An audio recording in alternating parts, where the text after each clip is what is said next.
Hello guys, welcome to my CRN blog. आज चाहिँ हामी खोलामा जाल थाप्न हिँडिरहेका छौँ र हामी झिम्रो खोलामा छौँ अहिले चाहिँ। अब चाहिँ हामीले जाल थाप्नलाई खोलाको किनारमा आइपुगेका छौँ र एकजना भाइले चाहिँ जाल थाप्दैछ अनि एकजना चाहिँ त्यता पछाडि उभिरहेको मोबाइल चलाएर चाहिँ। अब म चाहिँ अगाडि जाल थाप्ने भाइलाई चाहिँ देखाउँछु।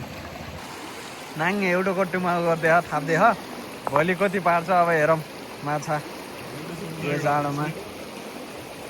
अब त्यसतिर त थाप्छ अब भोलि। यो चाहिँ झिम्रो खोला, हाम्रो झिम्रो खोला। यो एउटा काम गर्न अलि पर्छ, काम गर्न नखोज्ने, खाना पनि अगाडि सर्ने, अब मेहनत गर्ने मान्छे त्यो हो। अब म चाहिँ अब कराउने मात्र भइहालेँ। अब के गर्ने, मैले पनि सहयोग गरेँ आफू केही कुराहरू। अनि अब यो खोलामा चाहिँ कति माछा हुन्छन् हेरौँ भोलि बिहान हामी चाहिँ उठाउन आउने बेला चाहिँ। अब हामी हजुरलाई देखाउँछौँ माछा कति पर्छ भनेर भोलि बाँकी अरू भिडियोमा चाहिँ। त्यहाँ चाहिँ थाप्नु थालेको छ। मैले चाहिँ एउटा यहाँनिर भनेको छु जहाँ यो एरियामा चाहिँ बस त ओए यहाँ कहाँ त्यहाँ त्यति थापे जस्तो। एउटा चाहिँ हामी यहाँ थाप्छौँ, एउटा ऊ त्यहाँ माथि थाप्छौँ, ऊ त्यहाँ र जस्तो छ त्यहाँ लगेर थाप्छौँ। अब भोलि कति पर्छन् माछाहरू चाहिँ अब बाँकी चाहिँ हामी भोलि नै हजुरलाई देखाउँछौँ।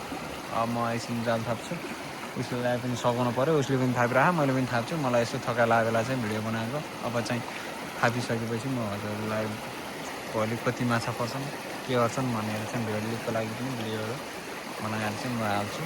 र अहिलेलाई चाहिँ लाइक कमेन्ट सब्सक्राइब गर्नु होला अनि सेयर पनि गर्नु होला आफ्नो साथीहरूलाई चाहिँ। अब त्यो त्यति बेला चाहिँ वारी आउन सकेन चिसोले चाहिँ। अब त्यति बेला चाहिँ जाल पुऱ्याइदिनलाई एउटाले त्यसरी फाल्छ जाल। ढङ्ग भन्ने भने केही छैन कि, ढङ्ग भन्ने यसको केही छैन, माछा मात्र खान जाने ऊ हाँस्छ अझ। ऊ मेहनत गर्ने मान्छे त्यही हो। अनि मैले पनि काम गरिरहेको, मैले पनि थापिरहेको, 4-5वटा जाल थापिसकेँ। अब त्यति बेलासम्म पनि यसले त्यही जाल पुऱ्याउनु सक्दैन। हेर त त्यसको अनुहार। यो चाहिँ मेरो अङ्कलको छोरा, त्यो चाहिँ मेरो कान्छो भाइ भइहाल्यो, उसले थाप्दै छ। अब चाहिँ एकछिनमा चाहिँ हामीले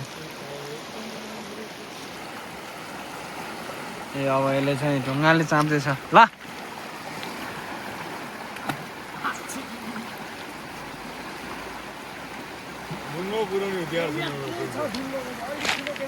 यसको हालत हेर्नु त, त्यो ढुङ्गो पुऱ्याएको लाग्छ उसमा। ला छोप त्यो चाँप क्या, तैँले चाँप एकछिन रोक। ला उस ए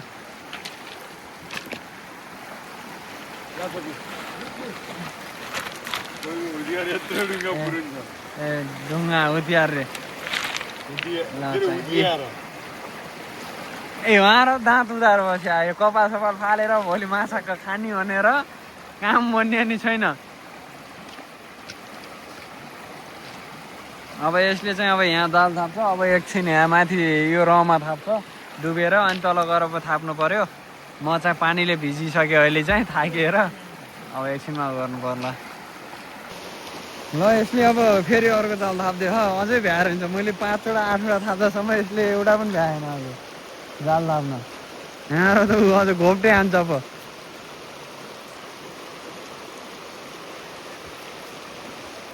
अब यहाँ यो झिम्रो खोला नदीमा चाहिँ थापेपछि, त्यो नदी के खोला के भन्छन् अब यता त्यता हाम्रो खोला भन्छन्। अब खोलामा चाहिँ थापेपछि अब हामी माथि थाप्छौँ। अब 2-3वटा बाँकी रहन्, अब 2वटा चाहिँ म थाप्छु। अब त्यसले अझै भ्याएको रहन्छ धेरै, 25-20वटा लगभग 25वटा कि 15-20वटा जति जाल भयो हामीले थाप्नु लागेको। अब एकछिनमा म अरू 2-3वटा म थाप्छु अनि त्यसपछि सकिन्छ यसले। अब लास्ट गर्छ, त्यसपछि हामी निस्किन्छौँ। भोलि अरू बाँकी भिडियो भोलिमा आउँछौँ हामी। ल हामी चाहिँ अब जाल थापेर घर जाँदैछौँ सकाएर। अब भोलि हामी माछा कति पर्छन् उठाउँदाखेरिको पनि म भिडियो बनाउँछु। त्यति बेलासम्मलाई चाहिँ लाइक सेयर कमेन्ट सबै गर्नु।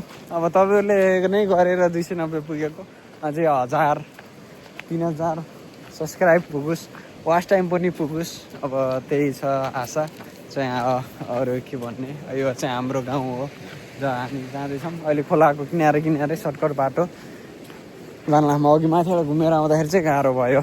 अब यताबाट चाहिँ फर्किने र हाम्रो गाउँ चिसोबाङ हो। र यो प्रतीक्षालय यहाँ चाहिँ यसो लासहरू जलाउँदाखेरि चाहिँ पर्खिने ठाउँहरू बस्ने ठाउँहरू र पहिला हामी पौडी खेल्ने ठाउँहरू हामी स्कुल आडा चाहिँ त्यहाँ माथि स्कुल छ त्यहाँ भागेर आएर चाहिँ हामी यहाँ पौडी खेल्थ्यौँ त्यो बिचको आडा चाहिँ अब त्यो पहिला त्यो र आडा फुङ्गालेर पनि पौडी खेल्नु पुग्यो अहिले चाहिँ र त्यत्तिकै नै रहेछ अझै पनि अझै त्योभन्दा गहिरो थियो पहिला र खोलाहरू को किनारा अहिले पुरै चेन्ज भएको रहेछ खोलामा नआएको पनि धेरै भएको थियो र हाम्रा यी दुईवटा भाइहरू चाहिँ यी अब कपाल मुसार्दै हिँडिरहन् जे होस् केटाहरू मेन यति छन् ल यो चाहिँ हाम्रो बारी के अरे खेत के बारी भन्दा पनि खेत हो यो चिसाङ गाउँको फाँटतिर यता अब हामी चाहिँ गहुँ लगाएको होइन गहुँ बारी हिँड्यौँ मेन जहाँ कुत्ली कुसा खाऊँ न यार त्यो अगाडि हिँडिरह खेतको बिचमा